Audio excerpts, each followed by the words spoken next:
Merhaba arkadaşlar, Gizemli Örgüler kanalına hoş geldiniz. Bugün sizlerle bu vintage tokalardan yapacağız. Aşırı güzel duruyorlar, ben çok beğeniyorum. Hem de şu aparatla yaptığım için maliyeti de inanılmaz düşük oldu gerçekten. Ne kadar mal ettiğimi de anlatayım size hemen. Bakın şöyle bir ip kullandım ben. Bu 50 gramlık bir ipti. Organic Kit markasının ipiydi arkadaşlar. Yanlış hatırlamıyorsam bunu 26 TL'ye almıştım. Bu 50 gramı 105 metre olan bir ip. Renk kodu yok bu markanın. Şu an indirimde almıştım ben. Ortalama 30-40 lira civarında oluyor bu şekilde ipler. Ben bundan yaklaşık olarak 2 adet çıkar diye düşünüyorum arkadaşlar. Yarım kullandım. Belki bir tık daha fazlası kalabilir birazcık. O da küçük bir toka yapmanıza yeterli olacaktır. Yani 26 liraya aldım, 13 liraya. Bir de şu aparatı var arkadaşlar. Onu da ortalama 6 liraya geliyordu. 19 TL'ye bu tokayı yapabilirsiniz siz de. O kadar kolay ve yapımı da çok basit. 20 dakika içinde yapabilirsiniz arkadaşlar. Hazırsanız malzemelerimize geçelim. Şöyle bir Alize'nin Cotton Gold ipini kullandım ben. Şöyle markasını da göstereyim arkadaşlar. Etiket bu şekildeydi. Bu 100 gram 330 metre. Mesela bu 105 metre 210 metreye geliyor. Bu bir tık daha kalın. Bu biraz daha incedir. Ama o tokanın boyutlarında çok farklı bir değişiklik olmadı açıkçası. Aynı tığ numarasıyla ördüğümüz için. Bence bu da gayet hoş duruyor. Ben elimde bundan olduğu için bununla da ördüm. Rengini beğendiğim için. Bundan yaparsanız bakın gerçekten daha fazla çıkacaktır. Belki 7 tane falan toka çıkar bununla. 70 liraya almıştım. Tanesi 10 liraya kadar düşebilir bununla yaptığınızda. Şu şekilde arkadaşlar, renk kodunu da göstereyim benimle aynı rengi görmek isteyenler için. 690 renk kodu Alize'nin. Bunun maalesef renk kodu yok. Zaten bu renkten başka da yok. Krem olarak geçiyor. Şu şekilde gözüküyor bakın etiketi. Organic Kit markasının şöyle bir etiketi arkadaşlar. Şöyle metrajını da göstereyim. Bununla yaptım ben. Şöyle 2,5 milim kalınlığında bir tığ kullandım. Bir de makas kullandık arkadaşlar. Bir de birkaç noktayı biliyorsunuz dikmek için şöyle bir iğne kullandım. İstediğiniz iğneyle dikebilirsiniz ama bu iplerin geçmesi için birazcık ağız kısmı geniş olursa iyi olur. Plastik iğnelerle de dikebilirsiniz. Şimdi boyutlarını da söyleyeyim size tekrardan. Videoda söyledim ama girişte de söylemek istiyorum. Şöyle. Şuradan ilk yaptığımız kahverenginin boyutu yaklaşık olarak 12. Krem renginin boyutu da yine o da 12 arkadaşlar. Dediğim gibi çok 12,5 yarım santimlik bir fark oluşmuş sadece. Çok fazla değil bence. Şuradan bakalım boyuna. Buradan da yine arkadaşlar 12,5 olmuş. Buna bakalım. Bu da 12,5 civarında arkadaşlar. 12,5 ve 12 uzunluğu eni bu şekilde gayet güzel oluyorlar. Ben çok beğendim. Çok da güzel duruyor bence saça taktığınızda da. Fotoğraflarını göreceksiniz zaten kapak resminde. Hazırsanız başlayalım arkadaşlar. Lütfen videoya başlamadan önce videomu beğenip kanalıma abone olursanız çok sevinirim. Bana destek olursanız çok mutlu olurum gerçekten. Şimdiden teşekkür ediyorum destekleriniz için. Diğer videolarda görüşmek üzere arkadaşlar. Hadi bu videoda başlayalım. Arkadaşlar vintage kurdele tokamızı yapmaya başlıyoruz şimdi. Krem renkte yapacağım bu sefer. Bu arada bu ipe göre bu bir tık daha ince bir ip. Yani bu kullandığım şu Alize'nin Cotton Gold'larından olan ipe göre bir tık daha ince bir ip. Onu belirtmek isterim. Tığ numaramı yine aynı tuttum. Çok bir fark olmayacağı için. Ama sadece kurdelenin boyutu bir tık daha küçük olacak bunda. Hazırsanız başlayalım arkadaşlar. Zaten inanılmaz kolay yapımı var. Şöyle başlıyoruz. Şöyle bir zincir çekeceğiz. İpimizi aldık. Şuradan şu kadarlık bir uç bırakıp hatta şöyle şu kadarlık bir uç bıraktım arkadaşlar. Tığımı da alıyorum. Bakın etrafında tığımın doluyorum. Şöyle gözüküyor. Şimdi buraya bu boşluğun içinden ipimi tığıma doladım ve geçireceğim. Bu şekilde geçirdim. Şimdi bunu sıkıştırıyorum. Şöyle ittiriyorum yukarıya doğru. İlmeğimiz hazır arkadaşlar. Bunun içine 20 tane zincir çekiyorum. 1, 2, 3, 4, 5, 6, 7, 8, 9, 10, 11, 12, 13, 14, 15, 16, 17, 18 ve 19. Bu şekilde arkadaşlar. Şimdi bakın tığımın başını dolamadım. Buradan aşağıya doğru 3 tane zincir sayıyorum. 1, şöyle göstereyim. 1, 2 ve 3. Bunların üçünü atlıyorum. Dördüncünün içine bir tane sık iğne yapıyorum. Bu şekilde. Şimdi 3 tane zincir çekiyorum. 1, 2 ve 3. Geliyorum hemen. Bakın battığım yerin yanından 1, 2 ve 3. Üçüncüye batıyorum arkadaşlar. Bir tane sık iğne yapıyorum. Tekrar 1, 2, 3 zincir çektim. 2 tane atladım. 1 ve 2. Hemen onun yanına yani üçüncünün içine. Üçüncü zincirimin içine arkadaşlar. Bir tane sık iğne yaptım. 1, 2 ve 3. 3 tane zincir çektim. 1, 2, 2 tane atladım. Hemen üçüncüye bir tane sık iğne yaptım. 1, 2, 3. 3 zincir çektim. Bakın 2 tane atladım. Üçüncüye sık iğne yaptım. İçine batıyorum ve sık iğne yapıyorum. 1, 2, 3. 3 tane zincir çekiyorum. Bakın sona geldik. Sondaki yere de bir tane sık iğnemi yaptım. Şimdi arkadaşlar geriye doğru döneceğiz şimdi bu aşamada. Geriye dönerken her köşede bu işlemi yapacağız. Zincir çekeceğiz. Bakın 1, 2, 3 ve 4. Bu sefer 4 tane zincir çekiyorum. Ara kısımlarda her zaman 3 tane çekiyorum. Geriye dönüşlerde 4 tane çekiyorum. Bu tarafa geldiğimde tekrar bu tarafa döneceğimde yine 4 tane çekeceğim. Her köşede 4 adet zincir çekiyorum. Şimdi bakın aldığım örgümü şu şekilde çevirdim. Şimdi şu gördüğümüz boşluklar var diye oluşan 6 adet olması lazım. 1, 2, 3 şöyle 5. Şuradaki küçük kısımda bizim 6. oluyor arkadaşlar bakın. Bunun içine de aslında batacağız. Şurasına batacağız bunun da. Şu kısma. Şu zincir çektiğimiz kısma şuraya batacağız. O küçük boşluğumuz oluyor sondaki. Şimdi arkadaşlar bunun içine batıyorum. Ve bir tane sık iğne yapıyorum boşluğun içine battım. 3 tane zincir çekiyorum. 3. Tekrar geliyorum bu boşluğun içine batıyorum. Ve bir tane zincir sık iğne yapıyorum. Tekrar 3 tane zincir çekiyorum. Geliyorum bakın sayın. 1, 2 ve 3. Boşluğuma batıyorum. Bir tane sık iğne yapıyorum. 1, 2, 3. 3 zincir çektim. Boşluğa battım. Bir tane sık iğne yaptım. 1, 2, 3. 3 zincir çektim. Boşluğa battım. Bir tane sık iğne yaptım. 1, 2, 3. Şimdi arkadaşlar sona geldik. Buraya da dediğim gibi bir tane sık iğne yapıyoruz. Ve 4 tane zincir çekiyoruz. Dönüyoruz. Bu şekilde bütün boşluklara batarak 39 sıra yapıp gelelim arkadaşlar. Arkadaşlar bakın şöyle ilk parçamı bitirdim ben. Bunu katlayacağız.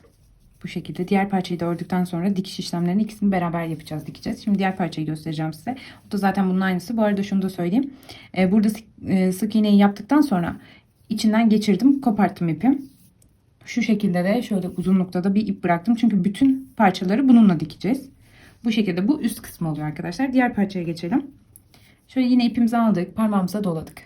Şöyle çevirdim. Aynı işlemi yapıyorum arkadaşlar. Yine 20 tane zincir çekiyorum. İlkini çektim. Şöyle sıkıştırdım arkadaşlar elimde. Bu benim ilk ilmeğim oldu. İçinden geçirdim bir zincir. İçinden geçirdim 2, 3, 4, 5, 6, 7, 8, 9, 10, 11, 12, 13, 14, 15, 16, 17, 18, 19, 20. 20 tane zincir çektim arkadaşlar. Bakın. Yine 3 tanesini atlıyorum. 1, 2, 3. Dördüncüye geliyorum ve bir tane sık iğne yapıyorum. Tekrardan 2 tanesini atlayacağım şimdi. Önce 3 tane zincir çekelim. 1, 2, 3. 3 zincir çektim. Şu 2 taneyi atlıyorum. Üçüncüye geliyorum ve bir tane sık iğne yapıyorum. 1, 2, 3. 3 zincir çektim. 2 taneyi atladım yine. Anlamadıysanız tekrar anlatıyorum arkadaşlar burayı. 3 zincir çektim. 2 tane atladım ve üçüncüye battım yine. 1, 2, 3. 3 zincir çektim. 2 tane zincir atlıyorum. Üçüncü zincirime batıyorum. Bir sık iğne yapıyorum. 1, 2, 3. 3 zincir çekiyorum. 2 zincir atlıyorum. Üçüncüye batıyorum. Bir tane sık iğne yapıyorum. 1, 2, 3. 3 zincir çektim. 2 zincir atlıyorum. Eksik çıktı. Bir yerde fazla battık demek ki. 1, 2, 3. Şuraya batacağız. 1, 2, 3, 4, 5. Bu da 6. arkadaşlar. Şuraya batıyorum. 2 zincir bırakıyorum. Yine aynı yere. Üçüncüye batıyorum. Bazen karıştırabiliyorsunuz. 4 tane kalmış mesela benim. Hiç fark etmiyor inanın. Alt kısımda dördüncüye de batabilirsiniz. Yani sonuncuya batın. O önemli olan. Şimdi 1, 2, 3 ve 4 tane zincir çektim. Yukarıya dönüyorum. Böyle bu şekilde tersini çevirdim örgümü şu an. Hemen bu içindeki şu büyük boşluk var ya, oraya batacağım arkadaşlar. Buraya hemen batıp bir tane sık iğne yapıyorum. 1, 2, 3. 3 tane zincir çekiyorum. Yine yanındaki o diğer boşluğa batıp bir sık iğne yapıyorum. 1, 2, 3. 3 tane zincir çekiyorum. Boşluğa batıyorum. Bir sık iğne yapıyorum. 3 tane tekrardan zincir çekiyorum. Tekrardan boşluğa batıyorum. Sık iğne yapıyorum. 1, 2 ve 3. 3 tane zincir çekiyorum. Yandaki boşluğa da batıyorum. Bir sık iğne yapıyorum. 3 tane zincir çekiyorum. Ve şuradaki sondaki boşluğa da batıyorum arkadaşlar. Tam ortasına battım. Bir tane sık iğne yaptım. 1, 2, 3 ve 4. Dönüşlerde 4 tane zincir çekiyoruz. Bu şekilde. Şimdi gelelim. Buradaki büyük boşluğa batıyoruz. Ve hemen ilk gelene sık iğnemi yaptım. 1, 2, 3. Ara kısımlarda 3 tane zincir çekiyorum.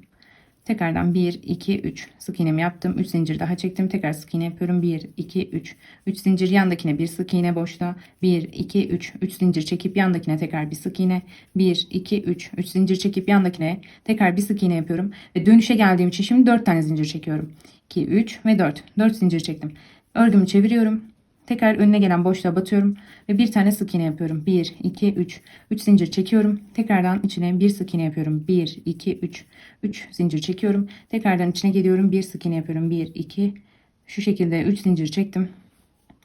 Tekrardan geliyorum. Bir sık iğne yapıyorum. 1, 2 ve 3. 3 zincir çekiyorum. Tekrar bir sık iğne. 1, 2 ve 3. 3 zincir çekiyorum. Sonuncuya da bir tane sık iğne yapıyorum. Yine dönüşteyim. 4 sık iğne yapıyorum. 2, 3 ve 4. Tekrar örgümü çeviriyorum. Tekrar boşluğun içine batıyorum. Bir sık iğne yapıyorum. 1, 2, 3. 3 tane zincir çektim. Yandaki boşluğun içine geldim. Bir sık iğne yaptım. Tekrardan 3 tane zincir çekiyorum. Tekrar geliyorum. Yandaki boşluğa bir tane sık iğne yapıyorum. Tekrardan 3 tane zincir çekiyorum. Yine yandaki boşluğa geldim yana. Bir sık iğne yaptım. 3 tane zincir çektim. Tekrar yandaki boşluğa geldim. Bir sık iğne yaptım. 3 tane zincir çektim. Sonuncu boşluğa da bir sık iğne yapıyorum. 4 tane zincir çekiyorum. Köşe olduğu için. Arkadaşlar anlayacağınız bu şekilde motifimiz hep aynı şekilde tekrarlıyor. Tek farklı olan kısım alt kısmı. 20 zincirle başlıyoruz. Onda da modeli kuruyoruz.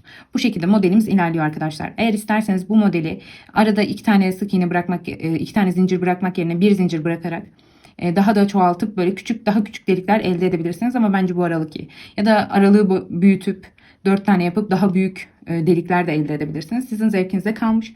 Ben bundan sonraki videoda yine bir toka videosu paylaşmayı düşünüyorum bebek tokaları üzerine. O zaman onda da size göstereceğim. Minik kurdalelisini yapacağım. Anne kız kombin olarak yapacağım. Biliyorsunuz benim de kızım var bir tane. Yetişirse onu da atmayı düşünüyorum arkadaşlar. Sadece bir tane toka modeli olmayacak. Çok farklı tokaları bir araya getireceğim. Tek videoda toplamaya çalışacağım arkadaşlar. Hepsini yapabildiğim kadar. Daha önce yaptıklarım falan. Videosunu çekmediğim ürünler vardı. Onların da videolarını çekeceğim sizin için. Derleyeceğim ve güzel bir uzun video hazırlamayı düşünüyorum. Umarım beğenirsiniz onu da. Köşeye geldim. Bakın tekrardan 4 tane çekiyorum. Bu şekilde arkadaşlar. Toplamda 36 sırada bunu örüyoruz. Aynı bunun gibi 36 sıranın sonunda görüşelim arkadaşlar. Bu sefer şu kapatma işlemini yapmayacağım. Sizinle birlikte yapacağız onu da. Sıramın sonuna geldim arkadaşlar. Bakın şöyle sonuncuya sık iğnemi yaptım. Zincirlerimi çekmiyorum. Bu şekilde ipimi keseceğim. Şöyle bir ilmeğim var ya. Onu hiç elemiyorum. Bakın hafif büyük yaptım. Şöyle bunu kısa kesiyorum ama ilk yaptığım parçayı uzun kesmiştim arkadaşlar biliyorsunuz. Şöyle bakın içinden çıkarttım. Böyle duracak. Şimdi bu iplerimizi saklayalım arkadaşlar. Şu gözüken iplerin hepsini saklayacağız. Sonra diğer parçaya da geçelim. İp saklama işine bakın şuradaki şu sıra var ya. Şuraya batıyorum. Bunu buradan geçiriyorum. Şimdi burada bakın şöyle bir ilmek oldu. Bunun içinden bunu alıyorum, geçiriyorum ve çıkartıyorum arkadaşlar. Bu sabitleme ilmeğimiz oluyor bizim. Bunu yapın. Yapmazsanız açılma olabilir. Böyle gözüme iyi gelen yerlerden birkaç tane geçiriyorum. Bakın dolaştırıyorum bu şekilde. Gözükmeyecek şekilde yapıyorum bu işlemi. Çok aralı aralı da yapmıyorum. Yani yakın yakın yapıyorum ki böyle kocaman kocaman ipler gözükmesin.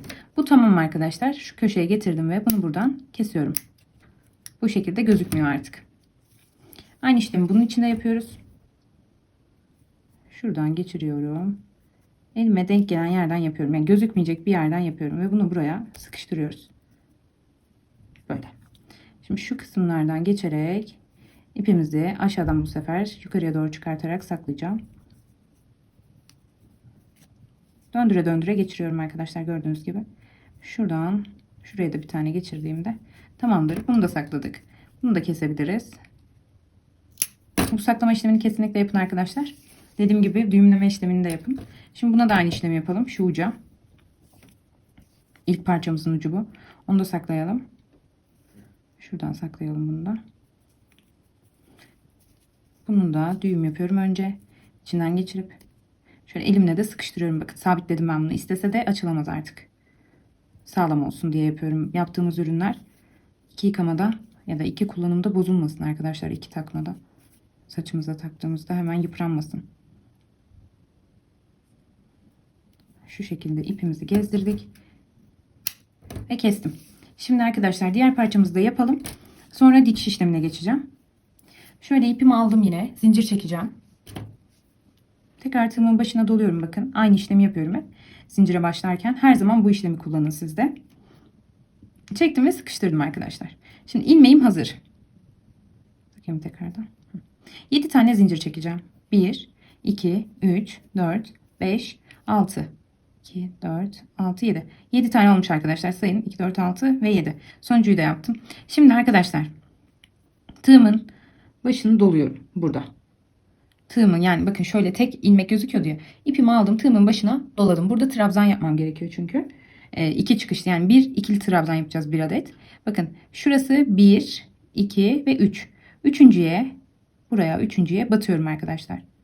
Aşağıda 1, 2, 3 ve 4 tane zincirim kaldı. Üçüncüye batıyorum. İlmeğimi çıkardım.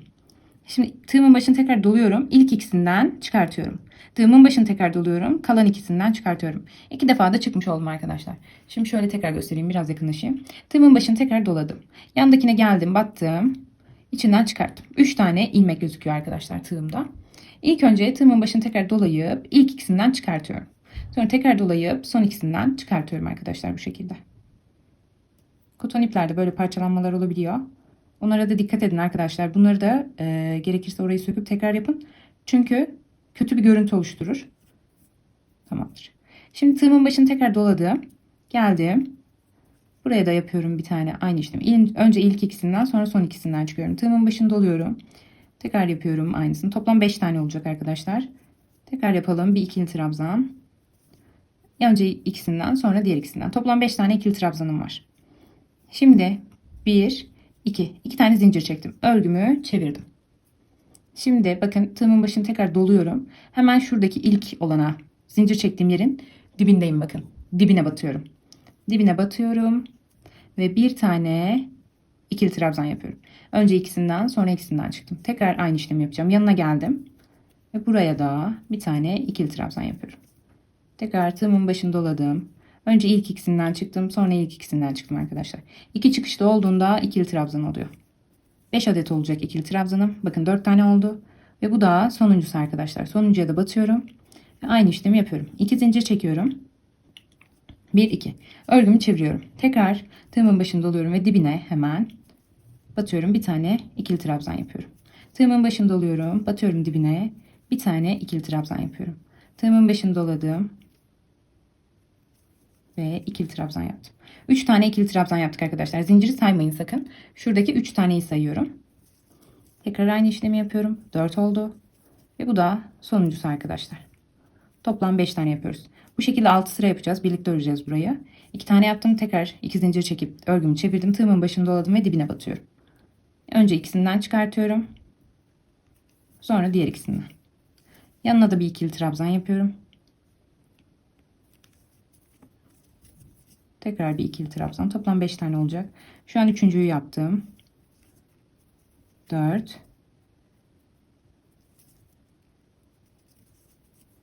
Bu da 5 arkadaşlar. 2 zincir çektim. Döndüm. Tığımın başını doladım. Battım. Ve ikisinden çıkarttım. Tığımın başını doladım. Battım. İkisinden çıkarttım. Tığımın başını doladım. Battım. İkisinden çıkarttım. 2 çıkış yaptım yani. Kaç oldu? 4 oldu. Bu da sonuncu arkadaşlar. Son olana da battım. Sıra sonuna geldim. 1, 2, 3, 4, 5. 2 zincir çekiyorum. Örgümü çeviriyorum. Tığımın başını doluyorum. Dibine tekrardan bir ikili trabzan yapıyorum. Birinci ikili trabzan. İkinci. 6. sırayı yapıyoruz. Üçüncü. Dördüncü ikili trabzan. Bu da 5. ikili trabzan arkadaşlar. Bitti. Bu şekilde ipimizi keseceğiz artık. Bunu bir tık uzun kesiyorum yine. Dikiş işlemi için kullanacağım. Şöyle şu kadar kessem yeterli olacaktır.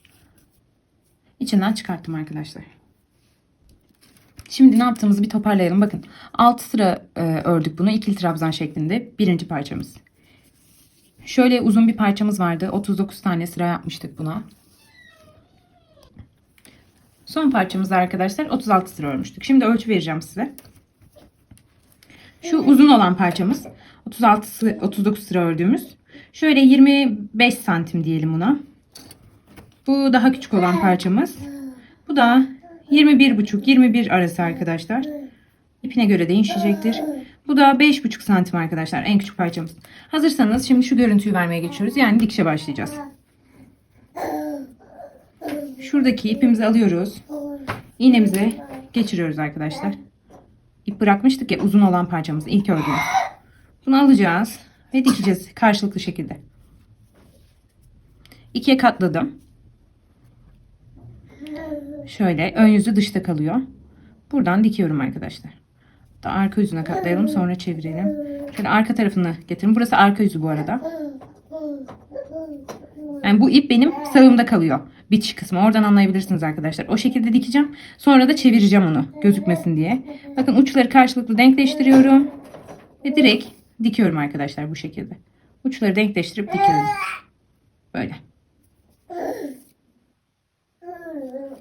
Karşılıklı dikelim.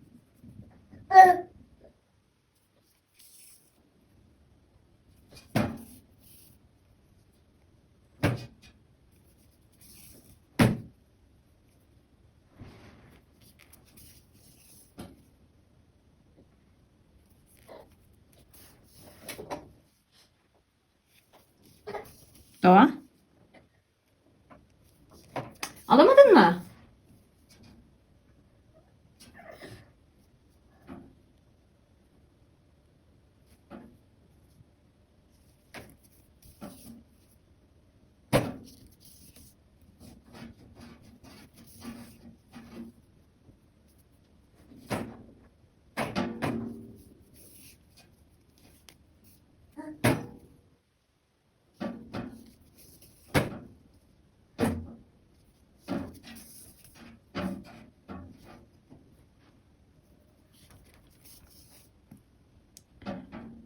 Sıramın sonuna geldim arkadaşlar. Şurayı da dikiyorum son kısmı.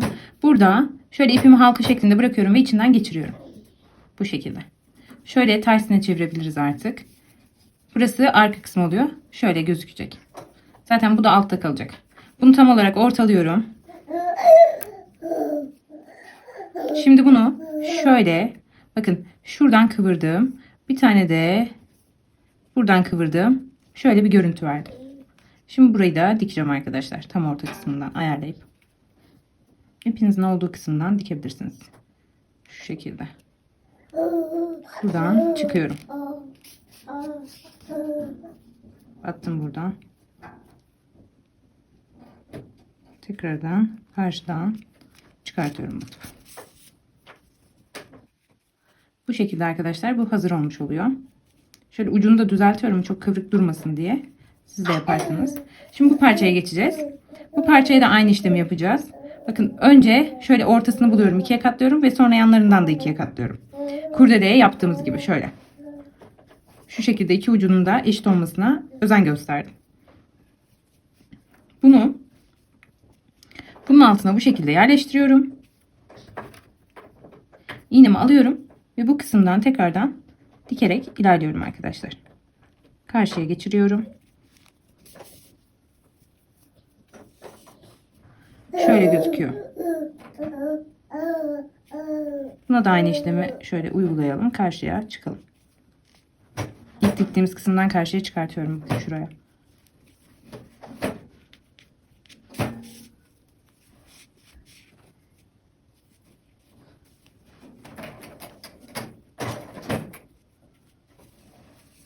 Şöyle duracak. Şimdi burada bunu sabitleyeceğim. Bir tane daha yapalım. Şuradan karşıdan batalım. Sağlam olması için yapıyorum arkadaşlar. Bu da yeterli olacaktır ama sağlam olsun yaptığımız ürün.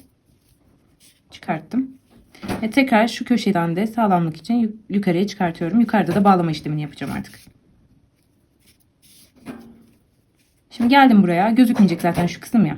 Şuraya batıyorum arkadaşlar. Ve içinden geçiriyorum ve bunu 2 defa yapacağım şimdi. İpimizi sıkıyoruz burada. Hemen şuraya tekrar batıyorum ve bunu da buradan çıkartıyorum arkadaşlar. İpimi de şöyle şuradan, şunun dibinden batıyorum ve şuradan çıkartıyorum. Burada da kesiyorum. Şimdi orta kısmını dikeceğiz arkadaşlar. Şöyle ipimi geçirdim. Bu uç kısmının ipini de saklamıştık. Tam şöyle ortaya ayarlıyorum. Arkasına geçiyorum. Karşısına denk gelen kısımları birbirine dikeceğiz. Bakın şuradan başlıyorum ben dikmeye.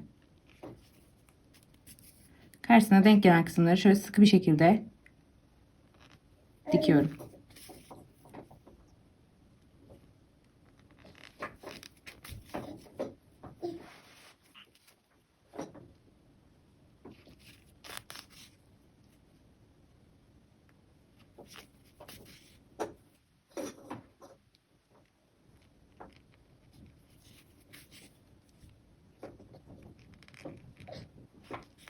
Son kısmını da aynı şekilde şöyle bir tane bıraktım, düğüm şeklinde yapmak için baloncuk gibi bırakıyorum sonuna.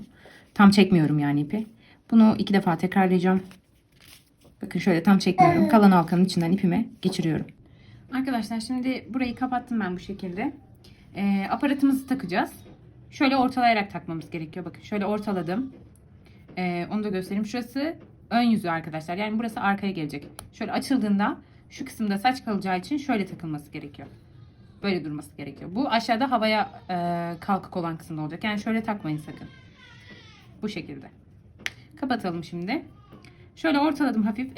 Tahmini göz kararı şuraya gelmesi gerekiyor arkadaşlar. Uç kısmının. Şu yuvarlak kısmının. Şimdi bu ipimi buraya yürüteceğim. Şuraya çıkartacağım. Şuradan batıyorum önce. İçine çekiyorum. Biraz göz kararı yapıyoruz arkadaşlar bu işlemi.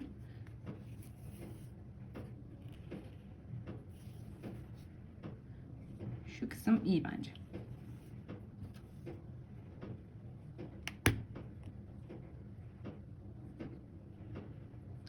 Şimdi arkadaşlar ipimizi alıyoruz.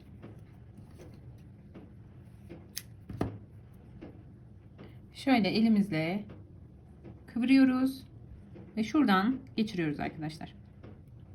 Bunu iğneyle de yapabilirsiniz ama benim iğnem bu kısmı, yani iğnemin şu arka kısmı zorlanıyor buradan geçirirken. O yüzden ben böyle yaptım. Bu şekilde duracak. Şimdi bunu buraya sabitleyeceğiz arkadaşlar. Bakın şuradan çıkarmıştık ya. Şu kısmı tokayı birazcık ittirdim. Şu kısmından bunu tekrar geçiriyorum ve bunun içinden de geçiriyorum arkadaşlar. Bu şekilde. Sonra bunu sıkıştırıyorum buraya güzelce. Kımıldamasın diye.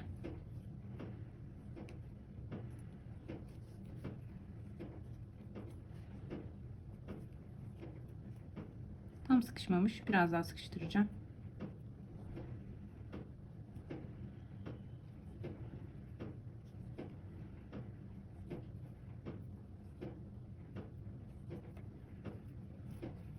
Tamamdır. Şimdi bunu karşı tarafa geçireceğim arkadaşlar ipimi. İğneye takalım, öyle de buradan geçer mi bir bakayım, kontrol edeyim. Şuradan geçmiyor arkadaşlar bu iğne. Şimdi bakın buradan alıyorum, ters çevirdim şöyle kendime doğru. Şu iç kısmı var ya, şu taktığımız. Buradan ve şunun ortasından alarak bu ipimi buradan karşı tarafa geçireceğim. Bu şekilde. Geçirdim. Bu da böyle duracak. Tamamdır. Bunu da buraya sabitleyeceğim arkadaşlar. Aşağıdan takıyorum.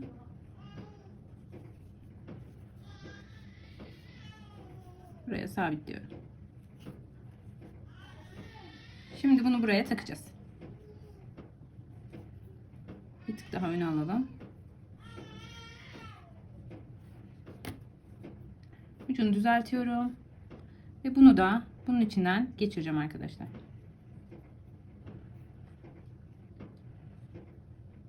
Bu şekilde geçiriyoruz. Şimdi bunu da buraya sabitliyoruz. Şuradan. Şu şekilde yine aynı işlemi yapıyorum arkadaşlar. Şöyle sabitliyorum güzelce. Tokamız hazır. Şimdi bu ipi de buradan saklayacağız. Zaten gözükmeyecek. İç kısımlardan şöyle bir tur geçirin. Şuradan kesebilirsiniz.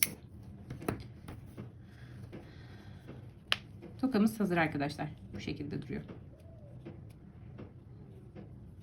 Gayet güzel oldu. Lütfen buraya kadar izlediyseniz kanalıma abone olup bana destek olmayı unutmayın. Beğeni ve yorumlarınızı bekliyorum arkadaşlar. Diğer videolarda görüşmek üzere.